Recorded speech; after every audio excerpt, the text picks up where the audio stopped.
Well, howdy there, Internet people. It's Belle again. So today, we're going to talk about 20 states suing Trump. Governors and attorneys general from all over the country joined in a suit against the Trump administration to block the Department of Housing and Urban Development's Continuum of Care program's funding changes.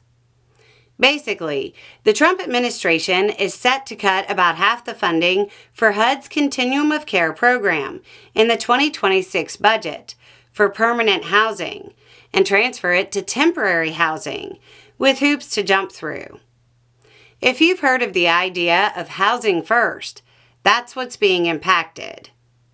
The effort is being led by New York Attorney General Letitia James. You know that's going to drive him absolutely insane.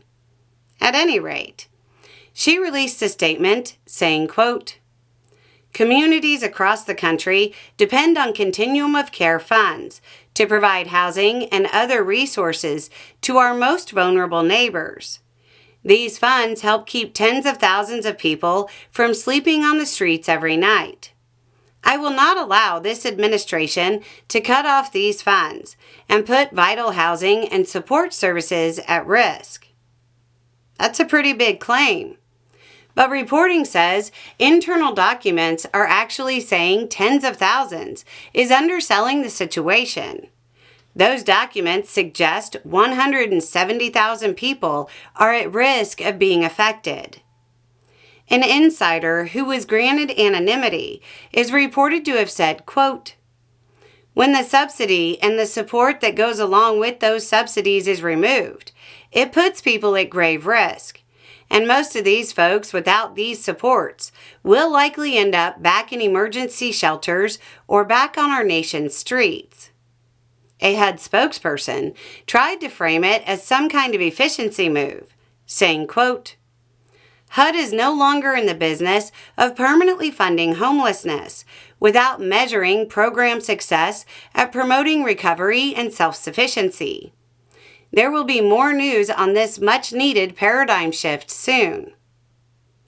The case was filed in U.S. District Court for the District of Rhode Island and heard by Judge Mary S. McElroy. She was appointed by Trump, but has not rubber-stamped his moves, particularly those dealing with funding freezes.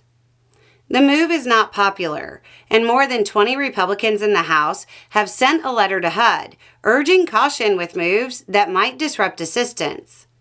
They asked for current funding levels to be extended for a year. On top of that, more than 1,000 national, state, and local organizations sent a letter to Congress asking them to extend the current funding levels in the appropriations package. Advocates aren't content to just send letters to Congress. They're speaking to the press. The senior director of advocacy for the Michigan Coalition Against Homelessness said, quote, "Not only will this application fracture the homeless service delivery infrastructure, which has taken decades to build, but lives will be lost." She didn't pull any punches, right? This is going to turn into another fight like the ACA credits or SNAP, where the party that tries to take the moral high ground is kicking down at some of the most vulnerable in the country. Expect to see more of this story. Anyway, it's just a thought. Y'all have a good day.